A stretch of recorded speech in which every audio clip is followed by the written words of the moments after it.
right, welcome everyone, and let's travel in time back in 2001. Once upon a time, in 2001, who was there in 2001, by the way, working professionally? Anyone? Yeah, a few hands. Not so many. So in 2001, we learned how to do our work better. And, oh yeah, we got new books like J2E patterns. And so we learned in this book, we learned things like DAO, data access objects. And we learned how to use DTOs, a lot of them. And we also learned to use DAO factory, and a lot of things like that. And wow, not very happy with all these things. Fortunately, now we got better. There's a new book coming in. It's called Domain-Driven Design. It's 2003. So we read it quickly, and oh yeah, they do the persistence using repository. Oh yeah, let's rename our DAO with a repository, and we are done. Oh, and they all look the same. Let's make it generic. Oh, let's make it a generic repository. And now, we've done it again. We misunderstood everything, and our life is miserable. This is not DDD. So, what is DDD? So, this talk is the answer. We are lucky to be together for 45 minutes to better know what DDD is really about. So now it's time for the ads. So that's myself, Sirius on Twitter. I tweet mostly about software development, software design, and all these things. I've been developing code for some time now. And in Paris, and abroad, I'm known as the founder of this Paris crafter community, software crafters. Is there one here in Prague? A crafter community, software craftsmanship community? No, nobody knows? Maybe there is none. Maybe you could create it. I'm also the co-founder and CTO of the company called Arola. And at Arola, we are fans of everything DD. TDD, BDD, DDD. And of course, we use it everywhere. And we also love functional programming and all these things and objects as well. So coming back to our topic, what is domain-driven design? So first, as I mentioned, it's a book. And it's a big book which is not known to be easily readable, right? Who tried and failed? Yeah, hands. This book is basically a brain dump from this very smart guy. He's called Eric Evans. And he did a brain dump of all what he learned in design in the forms of patterns. So it's a pattern book. What I noticed is that this book is especially interesting for senior developers. I have a theory on that. Maybe when you start developing, you first want to try being on top of things. You want your program to work. And then, so it takes 2-3 years, and then you are looking for the best framework that will make your life easy. You're looking for the best frameworks. Maybe you are still looking. But some people, after some time looking for it and not finding the perfect framework, they say, oh, maybe, what if I change the way I think? And that's the time it takes to get interested into domain-driven design. So it takes roughly at least 7 years, mostly. So in every DDD meetup or conferences, we can see a lot of senior people. When I say senior, it can be 25 years of experience or something. So domain-driven design is also well respected, and it's often mistaken as well. You don't need any tool. And many people fall in love with domain-driven design by mistake, from their interest into CQRS. Maybe that's your case. Maybe not. So for instance, it's well respected. Just at this conference this year, I've seen it mentioned by Mr. Yanaga, by Boschko this morning, by Michael Nygaard yesterday, and as well on the topics for GeekOn yesterday, the open space sessions, and it wasn't me who put that there. So we had this discussion yesterday. So there's definitely interest for it. So when I teach domain-driven design, this is the map I use, and we try to cover all these things. Today, we don't have the time to do it all, so we'll focus on the most important part, the top of it. And this most important part is made of a few pillars of domain-driven design. And to explain them to you, we'll go through examples. We need examples all the time. Example, please. So first example is that domain-driven design, it all starts with domain experts. So if you see ads, TV ads for toothbrush, your domain expert, they look like that. They know how to create the best toothbrush or the best toothpaste ever. And then we go see them and we ask them questions and things like, And they tell us things as well. They tell us, please add the discount code to the purchase. And then we are like, you mean the shopping cart? Oh, yeah, that's what I meant. Yeah. And then what do? We add a voucher field to the class called basket model or something like that. You see what happens there? We already lost a lot of information. They've been using one word, we are talking using another, and the code is talking using yet another word. What's happening there? What's happening is that we are spending our time translating everything from words to words. And as a result, we waste a lot of time, and we also have confusion as a service. Does it look familiar to some of you? Yeah, pretty much, yeah.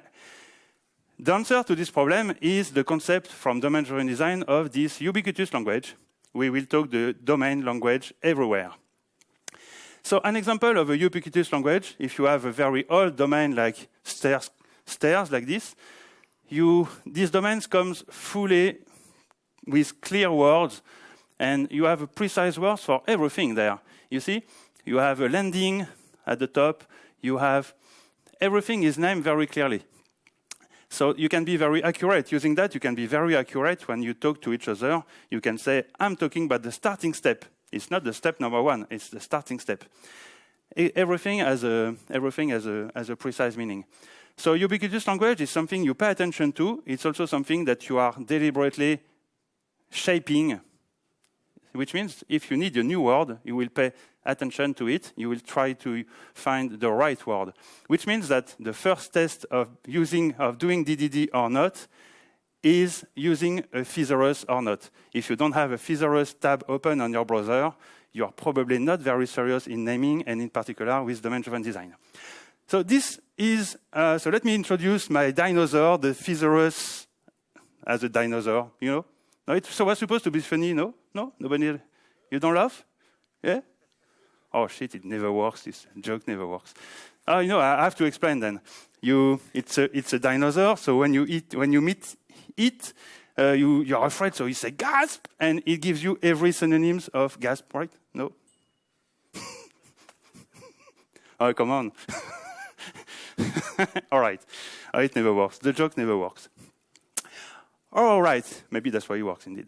So we are very serious talking about words in domain-driven design.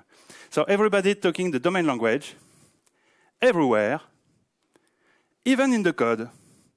That's the primary idea with domain-driven design, which means that if I go into my Eclipse or IntelliJ, whatever, if I go to the outline of the project in Java, I could show it to a domain expert, and they should be able to find out where this feature we are talking about is in this code base. Wow, that's extreme. So I can give you another test to test if you are serious about domain-driven design and domain language. You can just try to do a word cloud in the domain model of your code base. And if you happen to find something like this, so two choices, your domain is string manipulations, or your domain is lost. It doesn't show in your code. We don't have the language of your domain in the code. So try it. If you find that, on the other hand, you recognize here the business domain of fleet management, vehicles fleet management or something, with fuel card monitoring, card transactions, reports, and all these things. So this one looks much, much better. So how do we do that in code, in practice? Many, many different ways, but we just pay attention not to pollute our beautiful Java code with technical pollution. Of course, everything framework, you put it on a different package, so not to mix them. So this one is done already. You don't put any logger inside, that's pollution, and especially you don't put any null. I've never seen a business domain with null as a concept. And also you could have a look at this thing, which is not from domain-driven design, but it helps a lot. It's a set of rules, dumb rules. Just follow them blindly, apply them, try to apply them as a game first, and then see how your code is evolving. Really, try it. So, domain-driven design is all about this language everywhere.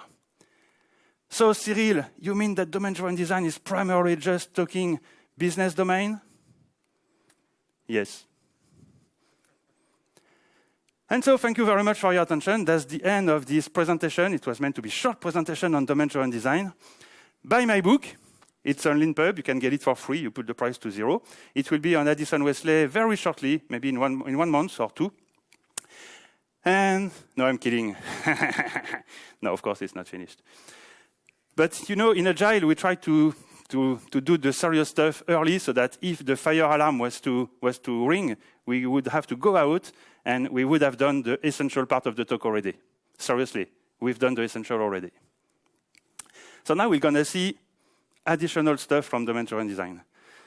Domain-driven design as a modeling approach is something that we don't want to apply everywhere all the time.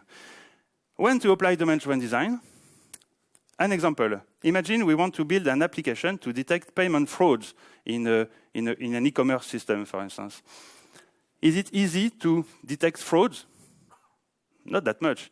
Maybe you need a domain expert, and a domain expert would be a convicted fraudster, for instance. Somebody really from the domain.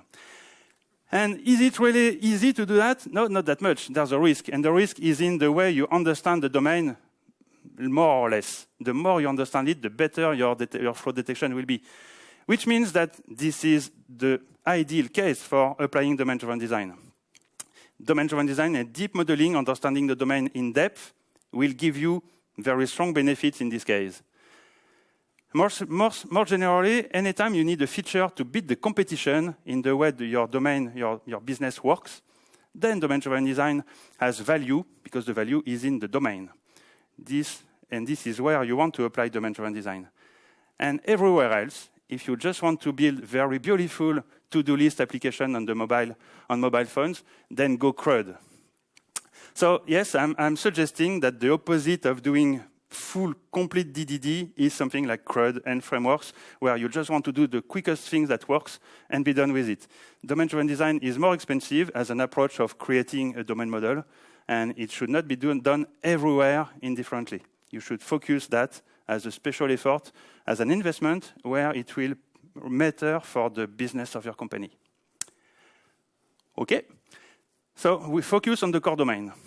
And the core domain is where it will make a difference to the business of the company. This is where we want to apply domain-driven design. And if it's not differentiating, if the domain you are working on or you are focusing on doesn't make any difference, maybe like your accounting or your logging, maybe they are just things that are not so different for the bottom line of your company, then you should just buy them. When I mean buy, I mean open source, SaaS, whatever, partnerships, library.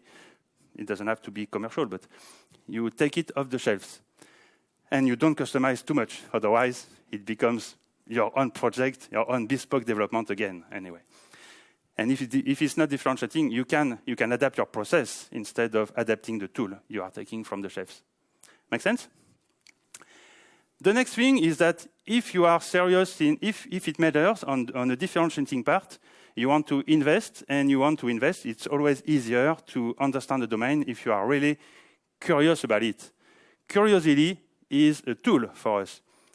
And it's a bit of a cultural mindset revolution there. Let me tell you a true story. I joined the team long ago. In this case, it was in finance.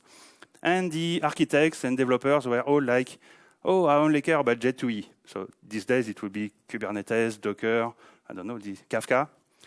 And then I arrive and I say, hey, finance is cool as well. Woohoo.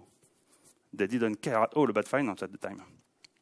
And then with some time passing, they start realizing that, yes, finance is geek as well.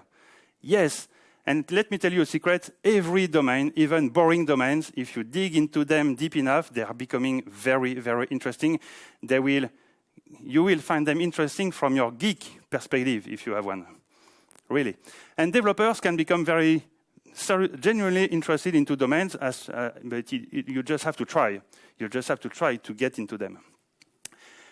And then, once you have interest and curiosity, then you have to do work seriously. And to do work seriously in software, we always have to use concrete examples.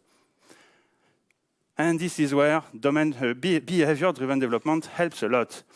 We want to know why we are doing this thing, and we want to know, so the intent, and we also want to know how we do it.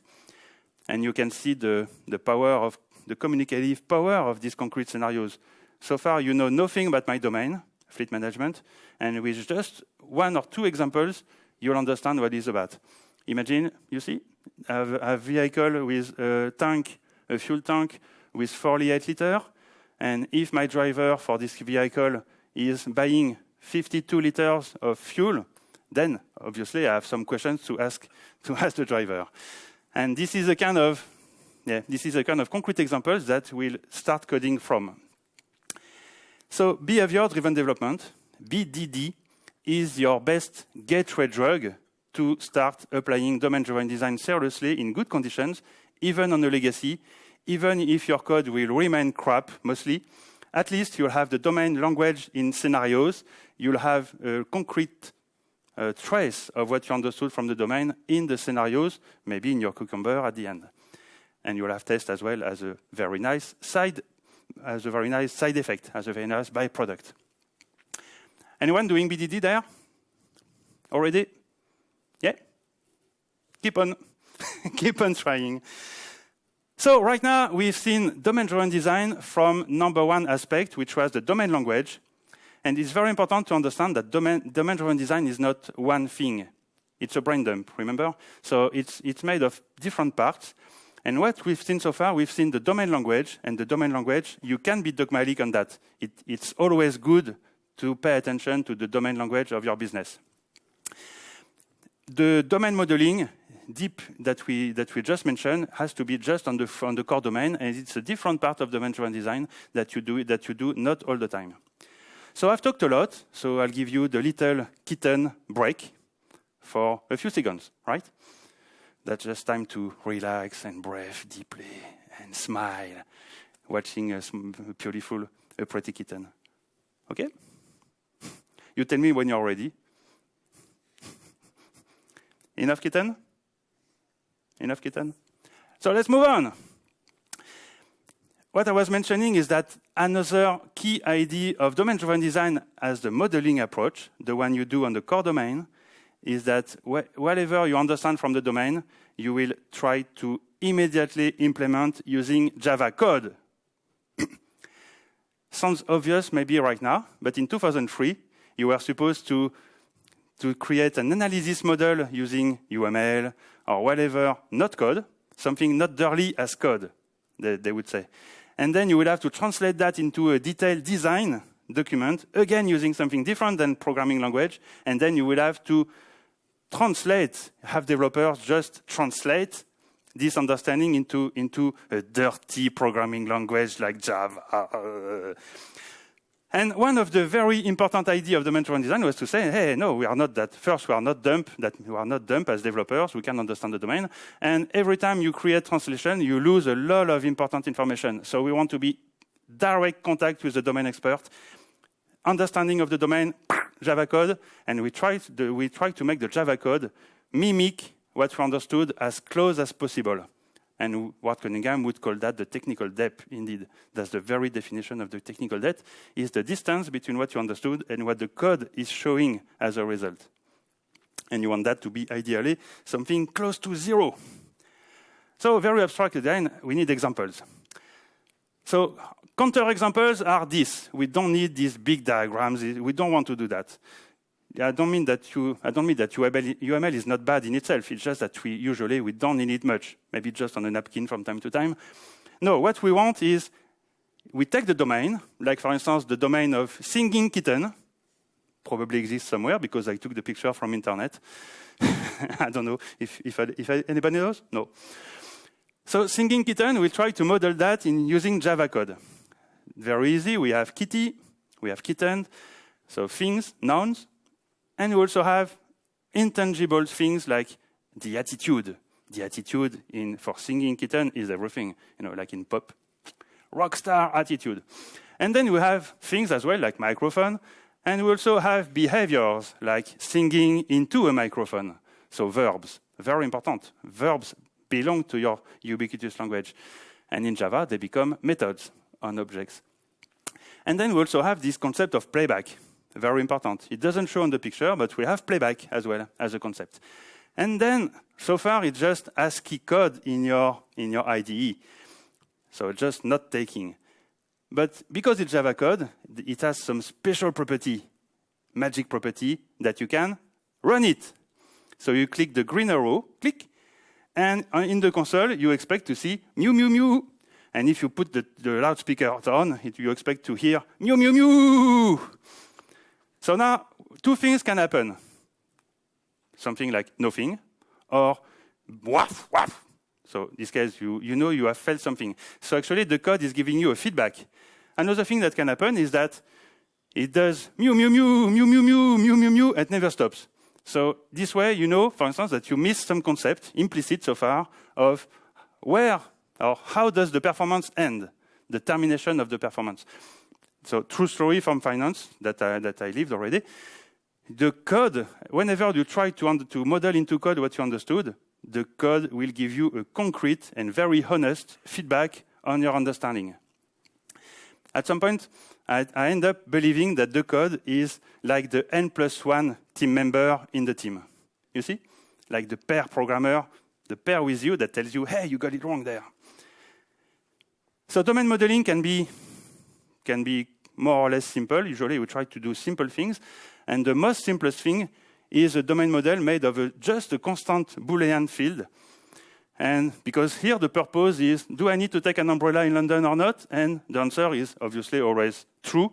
So this static constant Boolean field is a domain model in itself, and it's maximally useful, and it's maximally simple. So actually that's the best domain model ever. All right? So by the way, you notice we also, domain-driven design, we are lucky to have a Borat, and it's a pretty bad one. So there's a lot of insights and counter insights as well. So pay attention if you follow Borat, pay attention that sometimes you have to understand the reverse, the advice.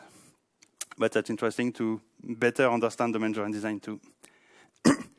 So how do you know you've done a good job modeling your domain?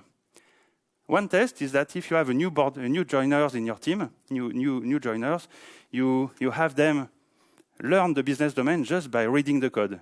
Hey, read the code, and if they understand the domain from the code, then your code is excellent.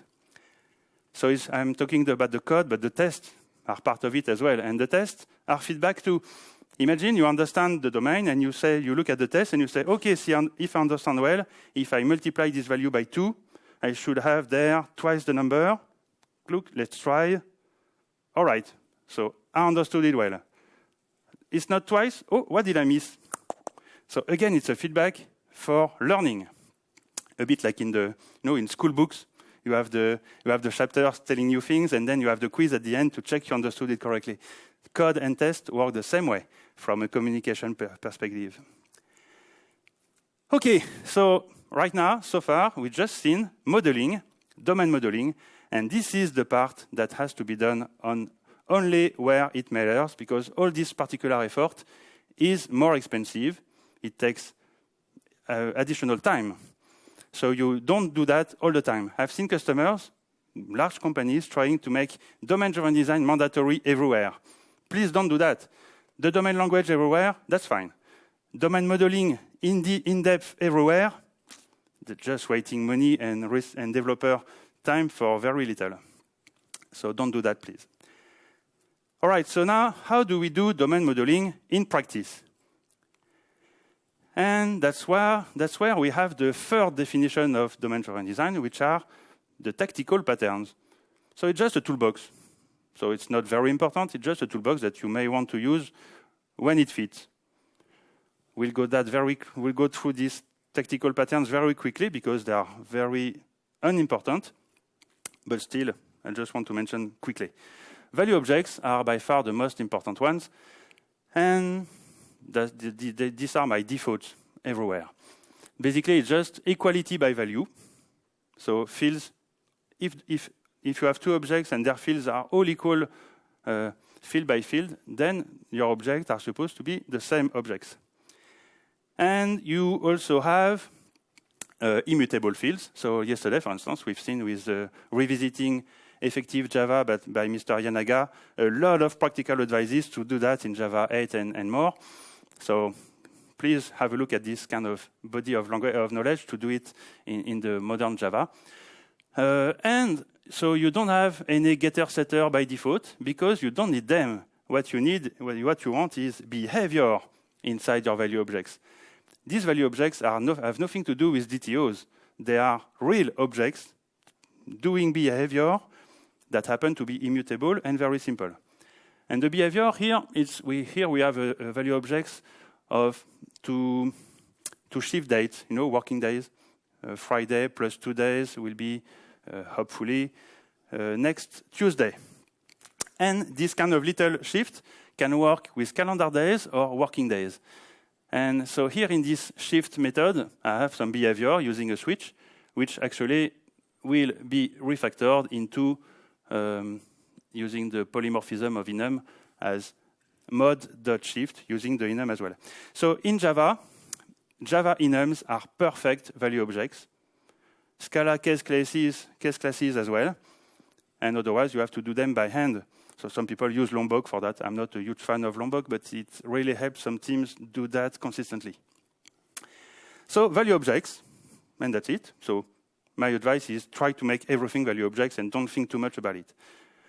Sometimes you need something more, and in domain-driven design, we have this, in this tactical toolbox, we have the concept of entity, and entity basically means that your identity is arbitrary, and this arbitrary identity is stable over time, even if you change. So it's more like a marker of continuity between things that change.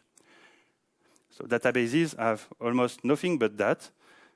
It's not a reason for having entities everywhere in your Java code. We can live with value objects in the Java code and corresponding entities in the DB. So value objects, entities, and everything else is a service. Wow. So actually, this slide is wrong, and it's been wrong for years now, and I still don't correct it, which is totally stupid. So domain service here, the definition here is the definition of the next slide, which is the repository pattern. So services, actually, you are familiar with what a service is, and Eric Evans just says that a service is what is not a value object and not an entity. So yeah, kind of. It won't help us a lot. So a particular kind of service, to me, is the repository pattern from domain-driven design, the misunderstood repository pattern.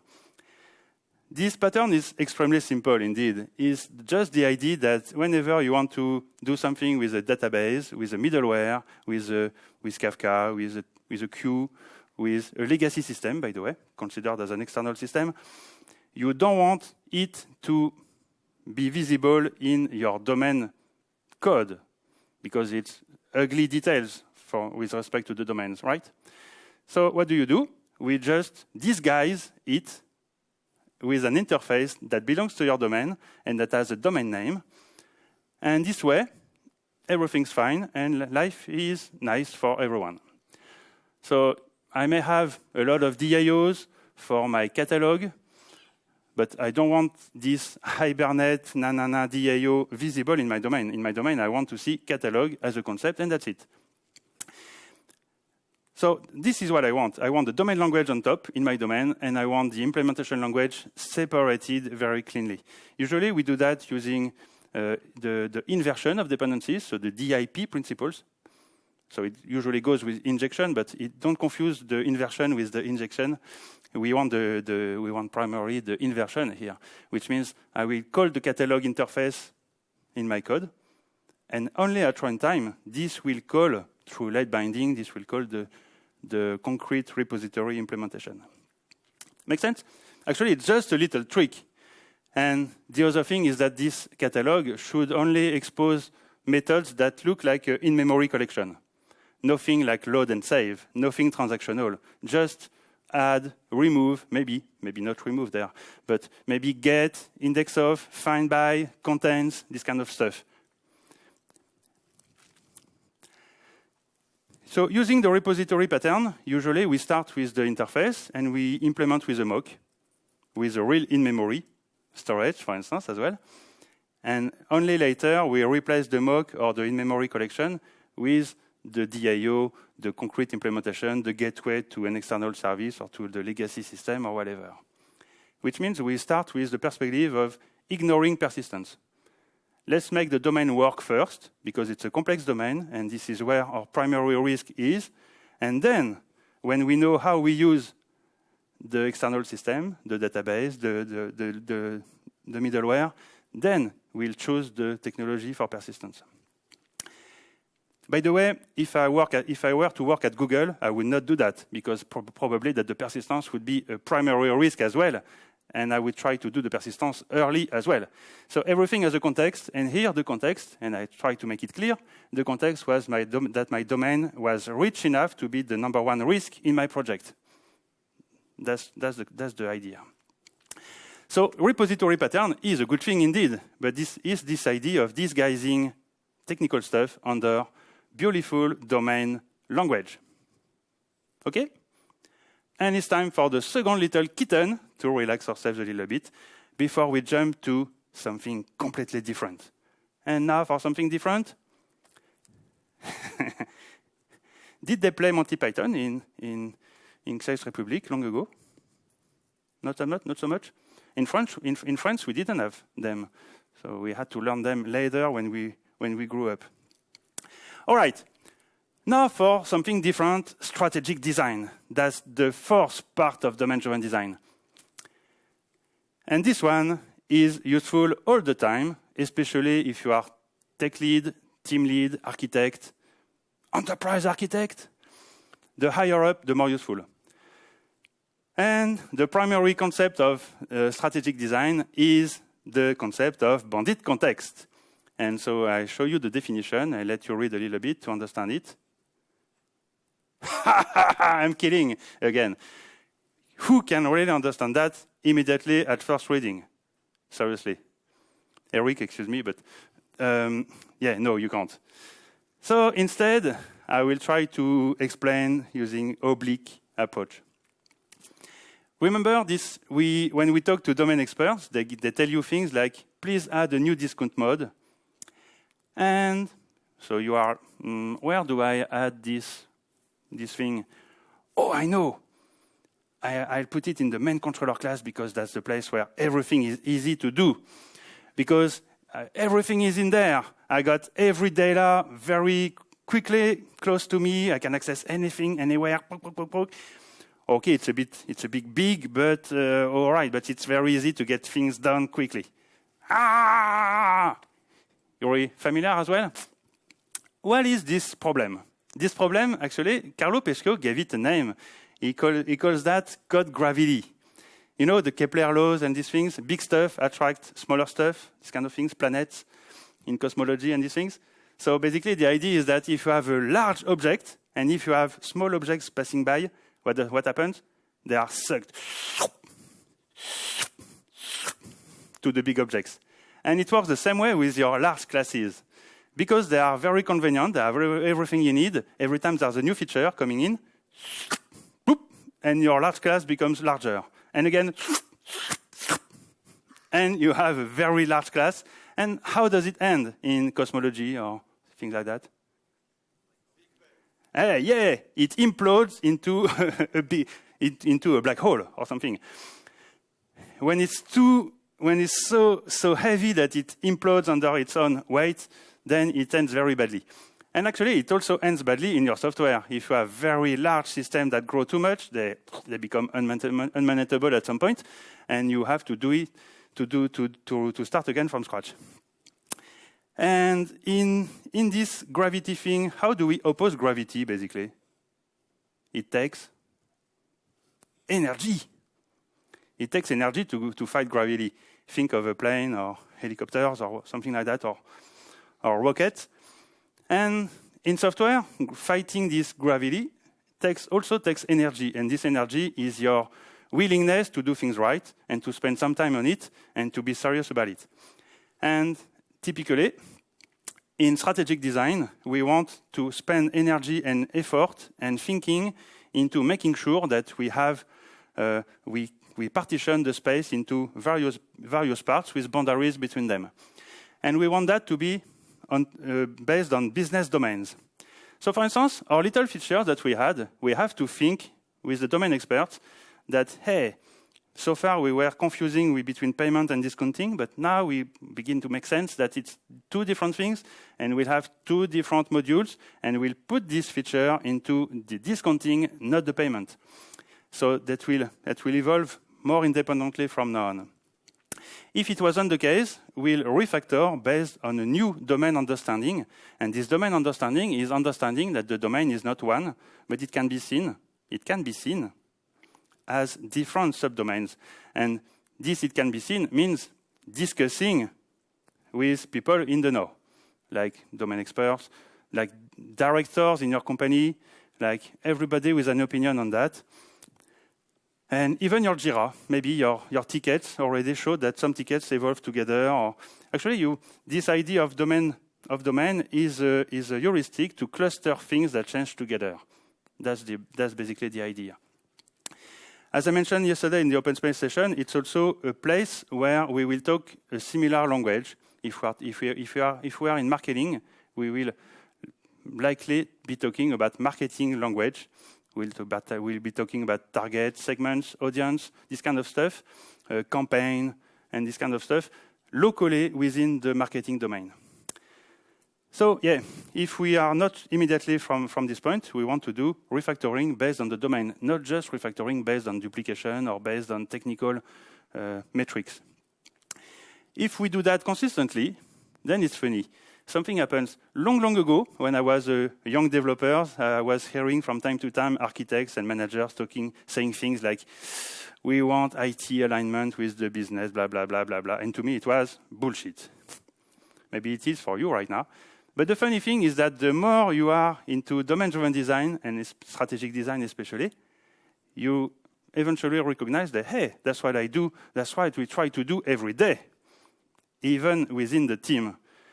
If we see the domain as made of 3 subdomains, the subdomains of triangles, of squares, and rounds, we want the software, if it was ideal, we want it to be just the same, one-to-one, with different modules, different packages, different microservices. You get the idea. We want this functional to code mapping to be as one-to-one as we can possibly do. So when I do consulting on this, we spend a few days discussing with people on how they view the domains and how it is subdivided into subdomains. And typically, we end up with things like this, like a map of domains, and you see that they are nested.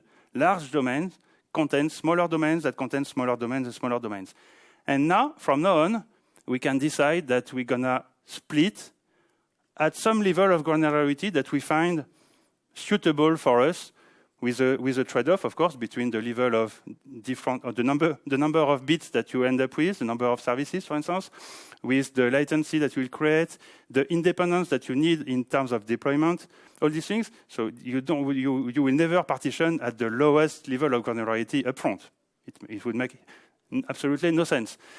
But it's a bit like cellular division. Big cells split into 2 from time to time, and then they split again, and you split when you need to do it. And how do you know that your partitioning worked well, that the partitioning was the right one? Actually, you can't know before. You have to let time goes in order to be sure that you've done the right thing. And let's simulate that. Imagine you are working in an e-commerce startup selling safety shoes. So you have the customer class, and it has the 3 lines of address. Fine.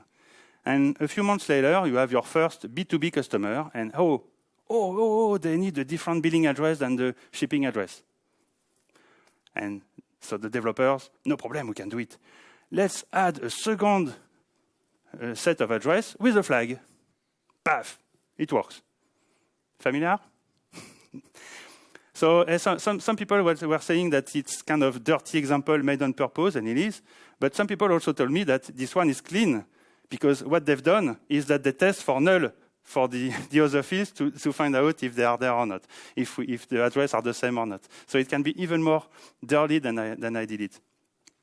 And of course, in the code, using these addresses, you need this if statement. and you did it in many, many places. So actually this solution ends up badly as well. Ah! So what we have is a mess by lack of domain understanding. And the answer is, again, this concept of bounded context. What I want is my big domain model that tries to do it all for everyone, everywhere, in every use case, doesn't scale, doesn't work. I will have to split it, and I will split it by business subdomains. In practice, here, I will observe that the shipping address and the billing address are totally different things, even though they are usually the same value. And even though right now they have the same shape. So I will extract here, I will still have the customer from maybe, for instance, the shopping cart perspective so far, and I will introduce two other representations of the same thing, the same customer, from the billing point of view and from the shipping point of view. So what we've done in this change was we made it clear that we had not one, but three different domains. We decide based on this to split the code into three independent parts. It could be Maven modules, it could be microservices that you deploy physically different. I don't mind. It could be modular monolith with Java module system, which is a nice improvement to do that. I don't mind, but they are independent. From now on, they are logically independent. I don't have to change one to change the other. That's what it means. And within each, so that's the heuristic we follow, this bounded context by domain. And we do that pretty much all the time. To the point that we can confuse one for the other.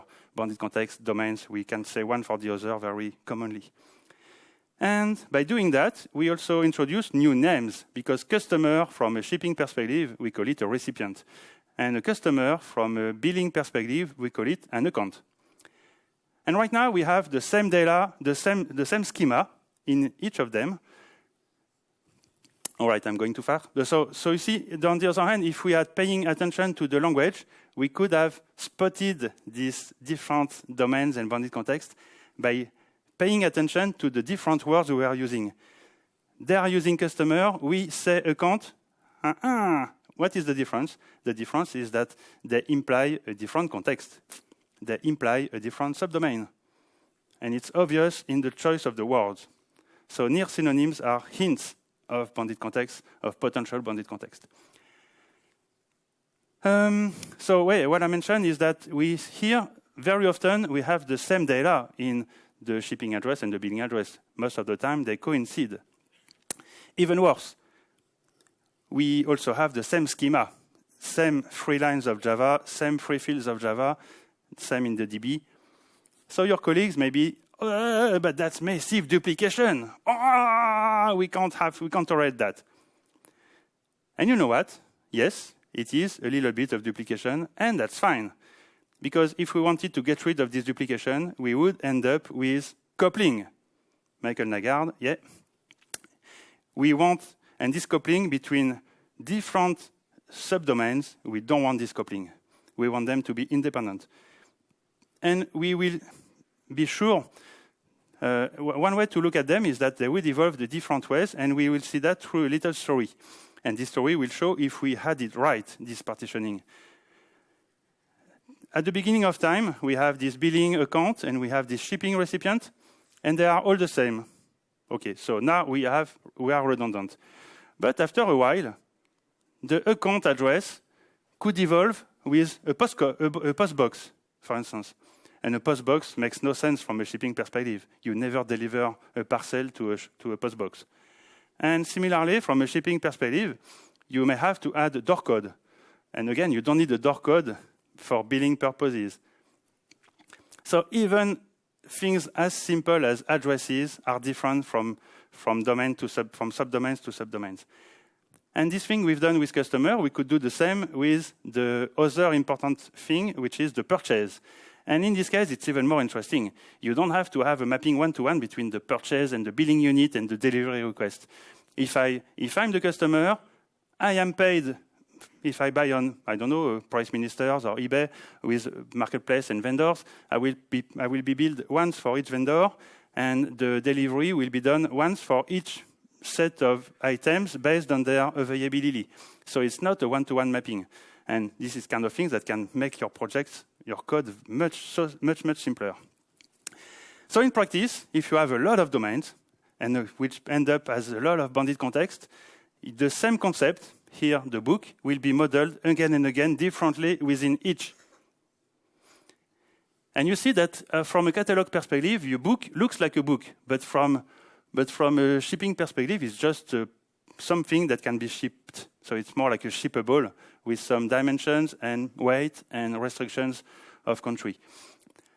From a shopping cart, it's just a thing with an ID and maybe some criteria to be discounted or not or whatever.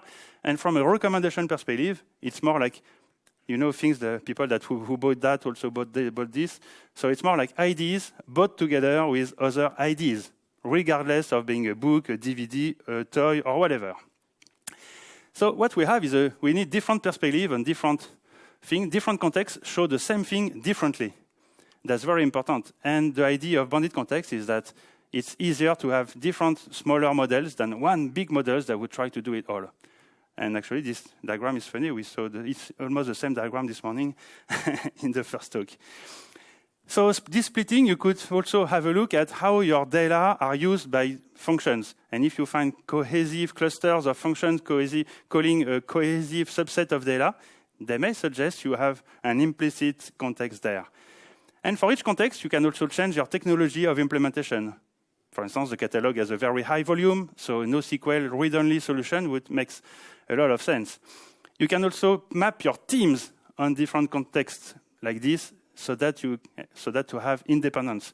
And that was also the topic from Boschka this morning, and how to reduce the communication between the teams by having subdomains and modules of codes based on subdomains that are as independent as possible from each other by design, considering that the domains are the best way that we have to predict independence. That was a long sentence. So all this splitting into bounded context makes a lot of sense in the back end, but it doesn't make so much sense in the screen. If you have a B2C screen like Amazon have, this screen is one screen, but still it's implemented by a lot of services behind. And so you need something like a bit of mashup, or a lot of mashup indeed. So you do it the way you want. And you can use a front service. And if you use a front service, a backend for front-end, they call it these days, to pre-aggregate, this front-end service is not a domain, is not a bounded context in itself, it's something front. So actually, UI, everything follows a different logic than domain-driven design, and domain-driven design will not help you on that. Also, I lied when I said that everything is independent, because of course, some data have to flow from one context to the other. Your recommendation they derive from the past purchases from everyone. But one thing we don't want to do is to have transactions spanning between contexts. No way. And this can be a problem if you try to take a legacy with a lot of things grouped together with a single save button at the end. You won't be able to split that into independent transactions without changing the UI and the UX. Okay? So by the way, this loosely coupled service-oriented architecture with bounded context, this is the definition of microservices by Adrian Cockcroft. And so I just have to end up with a Lego picture because I have to if I talk about microservices. All right, so we are done. A quick recap. Does it make sense to use a domain-driven design framework to do .ddd? No. Right. Do we need a particular language to do domain-driven design? No. It doesn't matter, but of course, if you try to do it with assembly language, it won't work. So you need a productive enough language. Java these days is very, very okay. But Clojure, F# are even better. Kotlin is a dream for domain-driven design. Is domain-driven design for you? If you feel close to extreme programming, probably yes. If you feel closer to technical stuff like distributed caches, probably less so. How to go further? Read the blue book, the one. Now that you understand a little bit, you may get more value from the book. Read Martin Fowler. Martin Fowler is all DDD without the word. And try event storming. And with all this said, thank you very much, and your life will be easy using domain-driven design. Yoo-hoo! I have to do it. We have 4 seconds for questions. And unfortunately, I have to leave for the airport, but I still can maybe a few questions when I wrap it up. Thank you very much, and enjoy the rest of the conference.